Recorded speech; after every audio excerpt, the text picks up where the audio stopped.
Chapter 2. The Warmth That Remained. Rain began sometime after sunset. Elira heard it first against the roof while she arranged the herbs across the kitchen table. The sound started softly, scattered and uneven among the trees, before slowly thickening into a steady rhythm that wrapped itself around the house. She liked rain at night.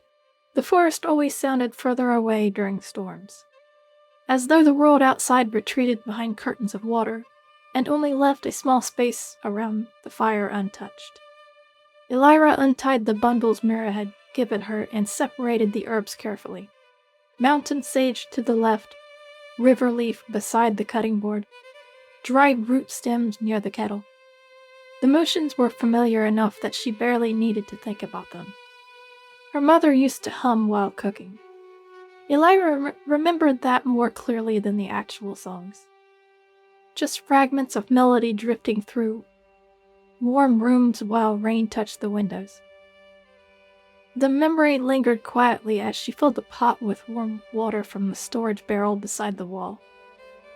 Cold. She dipped 2 fingers into it briefly and frowned. The fire had gone out hours ago, leaving the house colder than she realized. A faint chill still clung to the iron stove near the center of the room. She crouched beside it and opened a small iron door. Dark ash, no remaining glow. Right, she murmured. The wood beside the stove was slightly damp from the weather. That would make things annoying. Elira reached for the flint kit resting on the nearby shelf and began preparing firewood carefully inside the stove chamber. Dry fibers first, smaller branches above them, larger pieces leaning together near the back. Outside, rain continued falling steadily against the roof. After several attempts, sparks finally caught along the fibers. A weak flame appeared, then vanished almost immediately. Elira sighed softly. Again, another spark, another brief flame, gone. The dampness of the wood resisted every attempt to keep the fire alive. She rubbed her forehead tiredly. Please stay lit this time. The words escaped without thought. A spark jumped from the flint. The flame caught instantly, not gradually, not weakly. It surged through the kindling all at once with a sudden warmth that forced Elira to pull her hand back slightly in surprise. The fire crackled steadily, stable, bright. Elira stared at it. For several seconds she did not move. The rain outside continued uninterrupted. The flame danced behind the iron gate, illuminating the kitchen walls in shifting orange light. That was fast. She looked down slowly at the flint still resting in her hand. Maybe the fibers had finally dried enough. That had to be it. She remained crouched there for another moment before closing the stove door carefully. The warmth spread through the room much faster than expected. Elira stood and returned to preparing the soup ingredients, though her attention drifted repeatedly toward the fire behind her. Something about it felt strange. Not wrong, just different. The water eventually began steaming gently inside the pot while she crushed herbs along the cutting board, using a smooth stone grinder worn soft with age. The scent filled the kitchen almost immediately. Warm, earthy, comforting. Rain tapped softly against the windows for a while the broth simmered.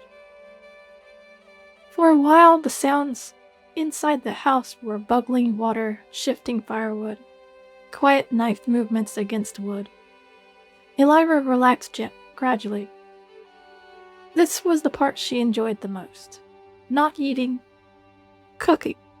The process itself felt calming.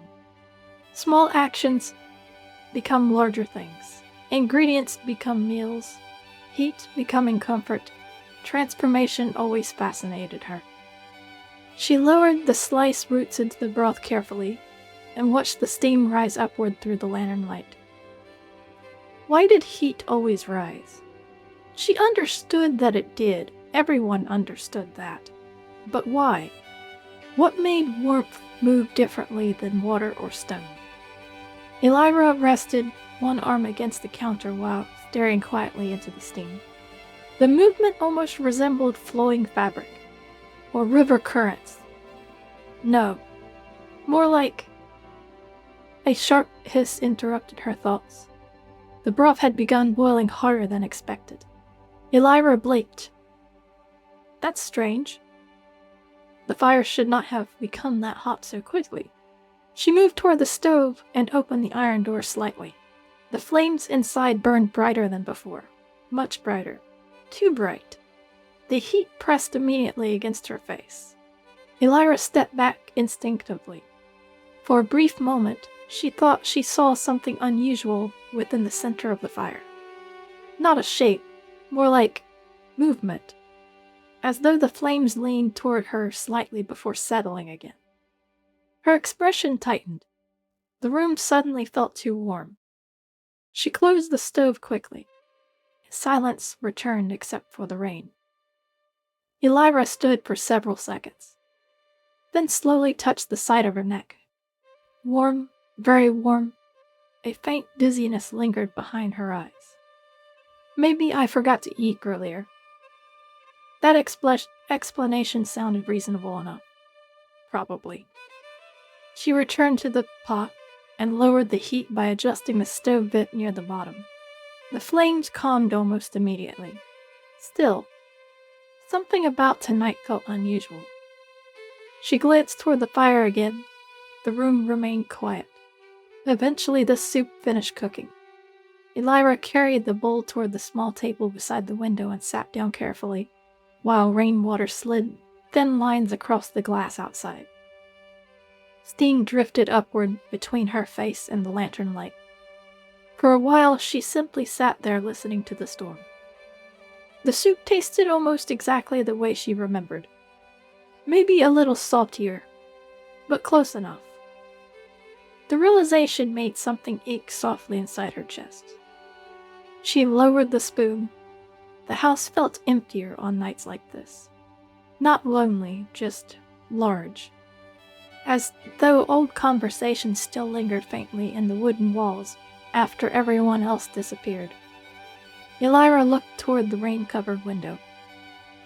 Beyond the glass, the forest had become little more than shifting shadows beneath the storm.